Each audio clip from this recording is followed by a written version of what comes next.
Is capping private hire licenses in a city a good idea or a bad idea?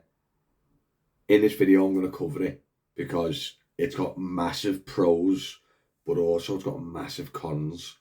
And if they do end up capping private hire licenses, which is rumoured that may be happening when they sort out the cross-border hiring, it could be a big negative for the public.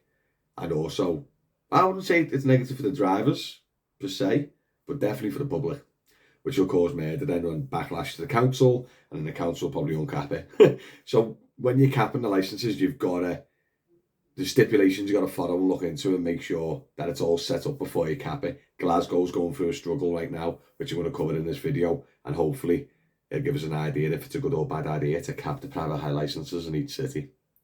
You know the score, guys. Give us a little like and follow. Subscribe to the channel if you're already. If you're watching and you're not subscribed, hit that subscribe button. It's completely free to do so. And go check out all my other social medias on drivingmatty.com. I will be back in 2 seconds. Told you I'll be back. So, Glasgow is having a bit of a problem because when it's peak. So, by the way, just to clarify, Glasgow cap the private hire drivers and stop cross-border hiring. So you cannot work in Glasgow unless you are Glasgow private hire. Also, they've capped the numbers of private hires. So which is a great thing for drivers and earning money. But the bad thing, the council's getting a current backlash and they're looking into expanding it because when it's peak busyness, like your events, like your football, like your concerts and stuff like that, your Saturday nights, there's a lot of passengers struggling to get home from a night out or an event because there's just not enough drivers to cover the big peak. So normally, like if cross-border hiring hasn't stopped, you'll get out-of-town drivers coming in and taking all the work. But at the moment in England, like Liverpool, Manchester and Birmingham and stuff, we've got a major issue where there's too many drivers. And because of cross-border hiring and there's no cap, they're all coming in on your big events and killing it. So some of the big events that we get, like footy games, etc., is just inundated with out-of-town drivers, which then kills the work for you. The passenger all picked up, do you know what I mean? But the work-wise is pretty poor. So it's flipped in Glasgow. So in Glasgow, it's all capped. The cross-border hiring stopped, but the council's getting a backlash now because when it's peak business, there's people stranded, which they don't want, because in the end we are providing a service, private hire service or a public hire service when it comes to taxis. So they're looking at increasing the cap or doing something with the cap. Now when I've looked into it, doing for the video, it's a big deal because they don't know who's working what, do they? Do you know what I mean? Like people sit on the licenses.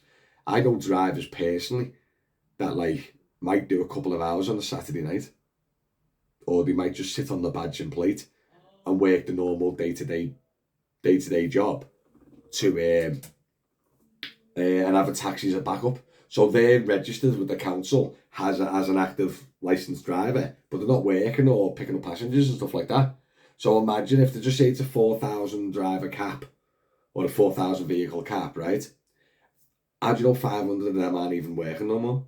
Or they're just sitting on the badge? Do you know what I mean? And that's what's going to be the big problem if you're going to cap private hire, is how do you actually know how many of them are working? How many of them are just sitting on the badge? How many of them are got another job? Because you can tell me in the comments like now, if you don't do the taxis or you used to do the taxis, if you still got an active badge or a plated vehicle. Because I know a lot of people that like left the taxis because it's crap and got on the buses or got on the HGVs, stuff like that. But they've still got a badge, and some of them have still got a plated vehicle. Do you know what I mean? They'll go out on a Saturday night or do a couple of hours if they can be asked. Do you know what I mean? So that must be so hard to regulate and track. Do you know what I mean? And that's going to be the biggest issue, I think, with stopping cross-border hiring is obviously another big thing, but capping the drivers. And then what do? Do you cap the drivers or do you cap the plate? Do you cap the vehicle license plates so you know how many vehicles are working? Or do you cap the badges or do you cap both? Do you know what I mean? Because the rumours are coming in where the cap, the licenses to control how many are working is coming to England. Rumoured, everything's rumoured at the moment when something changes with cross-border hiring. There's a few changes that are coming in. Is the cross-border hiring, stop people working outside of the area that they're licensing, capping numbers, and also making councils' tests and fees and wait times all quite similar. So there's no point in you leaving to go for a quick and easy badge, because your local badge will be just as quick and easy. I think that's what their plan is, because then there's no point in you going cross-border then, is it? There's no point. The reason people run to Wolverhampton from Liverpool is because Wolverhampton's quicker, well it was, quicker, easier and cheaper. Do you know what I mean? So then you come back to Liverpool and work. So they're trying to looking at stopping that. They're looking at possibly capping licenses and loads of other bits. So the trade itself is going to be mental in the future. And that's what I've said in the past. If you are working licensed with a different council, just go and start the process of getting licensed at your local council where you live and work, because something might change in the future. It's all hearsay, it's all guesstimates, it's all up in the air. Do you know what I mean? But regarding the caps, I reckon they're going to struggle if they're going to try and cap it, because Glasgow's struggling now. Tuesday, 10 a.m, Glasgow's not a problem. Probably waiting around just as everyone else.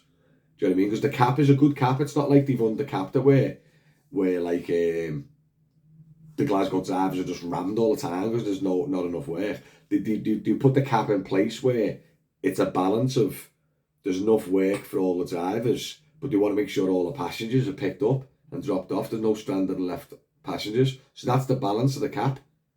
But if the cap's been in place for a while and you haven't increased the cap, they're going to have to look into the part-time drivers or the drivers sitting on the badge or sitting on the vehicle.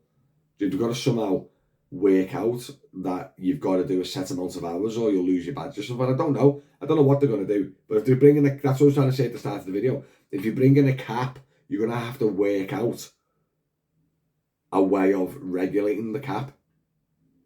Otherwise, it's not going to work. Do you know what I mean? And myself personally, I think a cap's a good idea. But a cap's got to be regulated properly, or you're going to have issues either side. Either too many drivers because it's capped too high, or not enough drivers because it's capped too low. You know what I mean? But listen guys, I hope you enjoyed this little video. Just open the idea of capping drivers and what will it bring, or what would we expect if they do cap drivers. Do you know what I mean? Because like Merseyside could technically cap the drivers if they wanted to, because the Merseyside plate is rumoured as well. Do you know what I mean? So the 4, 5, 6 councils in Merseyside merge into one like unification of Merseyside badge, and then they might come out and cap all the plates going forward. We don't know. It's all guesstimate. But I think it's going to cause a few problems. Give a little like and follow, subscribe to the channel, and let me know in the comments, please. Would you want the licenses capped or not after watching this video? Because I think there's pros and cons to it, and I think people will be split on it. I don't think it will be an easy choice to go, yes, I want it capped. Because it might not be the correct thing. Do you know what I mean? Listen, give a little like and follow, subscribe to the channel, go to drivermatty.com. See you soon.